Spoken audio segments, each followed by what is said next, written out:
Hey, Big Mike, I just wanted to make a quick video on why I did the ketogenic diet and what you can expect. There is so much information out on the internet. If you just follow on YouTube, Thomas DeLauer or Dr. Eric Berg, I got links below. I follow them. I learned so much about the science and the questions about keto that it's made my journey so much easier, and I highly recommend that you do that. My gig isn't about the science, although I understand it quite well. Mine is more about the soft part about keto that hopefully will help you. First of all, when I first did ketogenic, I did it for weight loss. I was struggling losing weight, and I was still training for these Ironman triathlons, and I could not drop the weight. I learned during that period of time that I was insulin resistant, and I first started my keto journey on ketones, exogenous ketones. I was putting ketones in my body, and then that led to some more questions. So I went to a complete ketogenic diet, low carb, high fat, enough protein for weight loss. I think most people start there. And yet what I got was a whole lot more. After going through the 14-day fat adaptation period, I never felt better in my entire life, and I still feel that way today. I work with a lot of people who's done fasting and, in my line of work, cleansing, and they'll always tell me that they feel great after they do a fast or cleanse day. They ask me about ketogenic, and I say to them, do you know how good you felt after like a 2-day cleanse? They go, yeah, it's great. I wish I could feel that way all the time. And then I inform them, I feel that way all the time. That's why I do a ketogenic diet. As an athlete, when I work out hard, I get sore. That's called inflammation. My ketogenic diet just wipes out inflammation. So that allows me to train a lot harder. And at my age and my goal of winning a Ironman World Championship, inflammation is a big deal. My productivity went up.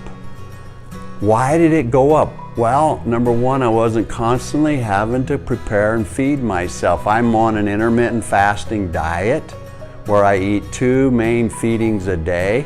My diet is, I guess a lot of people call it bland. I eat certain things every day. I like avocados and arugula. I make this shake, and then I'll cook eggs or meat or something like that. So the diet is so easy, and it just compresses the time to prepare it. So I have more time, so my productivity obviously goes up. My energy level, it's like off the charts, seriously.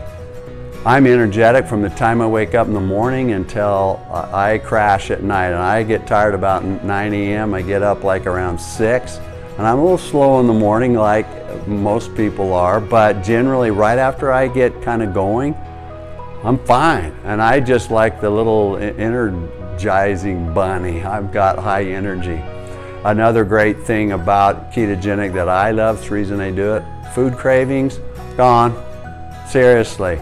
I know I'm in that state of ketosis because I'm just not hungry. I mean, my body is metabolizing fat. Now keep in mind, I've been doing this ketogenic diet for, April, May, June. So it'd be 14 months. I'm really fat adapted, especially as an athlete. I go out of ketosis sometimes when I go hard training, breathing really hard. Muscles need glucose. So I fall out of ketosis for that period of time, and generally 5 hours after a really hard routine, I'm back in it again. What can you expect on a ketogenic diet? Well, let me tell you, it's a big change. I stress the word big because your whole life has been the culture of carbohydrates. And for a lot of people, change is difficult. Right here in this very kitchen, this is my fridge over here. I remember getting started in my head that I was going to do this diet, and I knew that I had to reduce carbs to 20 net grams per day for the first 14 days. 20 net grams. As an endurance athlete, I was probably chunking down 300-400 grams a day in carbs. So you can see I was at this amount of carbs, I had to go down to this level. I looked in my fridge, carb, carb, carb, carb, carb. I went to my pantry in the kitchen, carb, carb, carb. That could freak you out because you're thinking, how can I squash down to 20 net grams a day? I mean, you could drink soda pop, 28 grams. You have a little milk, 27 grams, and you start freaking out. I mean, I did, but I stuck with it. I got educated through those sources I mentioned on YouTube. I read Jeff Volek's book, The Art and Science of Low Carbohydrate Living, and The Art and Science of Low Carbohydrate Performance. I got a link for those. So I kind of knew what was going in my body, and I had to go through that uncomfortable thing about change. I have helped quite a few people not only attempt to do keto, but actually successfully do it. And let me tell you, the ones that successfully do it follow what I said. They get educated, they understand what they're doing. I'm teaching them about this, you know, from here's your carbs down to here, and they do it. They have a vision of it. Others that have failed miserably, that texted me constantly about, oh my gosh, I can't do this, Mike, I can't do it, I can't do it, I can't do it. That's all I heard was I can't. And guess what? Self-fulfilled prophecy. They didn't get this education in, they didn't have a proper vision. They must have thought, oh, it'll be easy, everyone does it, they'll feel great, but they did not pay the price of change. Let's face it, we live in a carbohydrate culture. Everything that we celebrate, family gatherings, church socials, you go to parties, you go out at night, it's all carbohydrates. The culture we live in.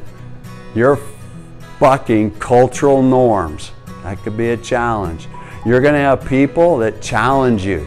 High fat, low carbs, are you crazy? I heard Joe did that diet, it didn't work. You're stupid to do it. High fat's going to cause you to have heart attacks, all that. You're going to get challenged. You just have to have, this is where the knowledge comes in and the vision of what you really want to try to accomplish. And the final thing I'll mention, to really make it work good, you absolutely have to be committed, stay with it long enough to create a habit. I am so grounded in the habit of low carb, high fat, enough protein. I can go out to dinner with friends and I know what to eat. I can get a big salad. I quiz the waiters or waitresses. They can tweak, they can bring out vinegar and oil. I mean, so there's everything that a restaurant has on a menu. You can make high fat, low carb. I get around parties and people are like pounding on me, no, here, have some cake, have this, and I say, you know what, I am not eating that today. I know, okay. So you just have to like buck up to the fact that we live in this culture. If you want to stick to your macro plan, like for me, it's around 70% fat, 20% protein, and about 10% carbohydrate. That varies sometimes, those numbers, but generally I stick in that thing, and I'm just in a habit of doing that. I couldn't see now not doing it. In fact, if I want to eat a carbohydrate, I have to make a conscious decision that I'm going out of ketosis. And I just do that. I can't. So for the most part, I'm in ketosis all the time. So that's what you can expect on a ketogenic diet. I highly recommend that you look into it. And if you sign up on I'll have a link below, you get my 5 strategies. Inside of one of those strategies is my ketogenic lifestyle guide. It's as part of some of the deliverables. I highly recommend you get that. You take care. Subscribe to my blog link. Subscribe to my YouTube channel below and hit that little bell so you get notified on new postings. You take care. Have a great day. Signing off. Bye now.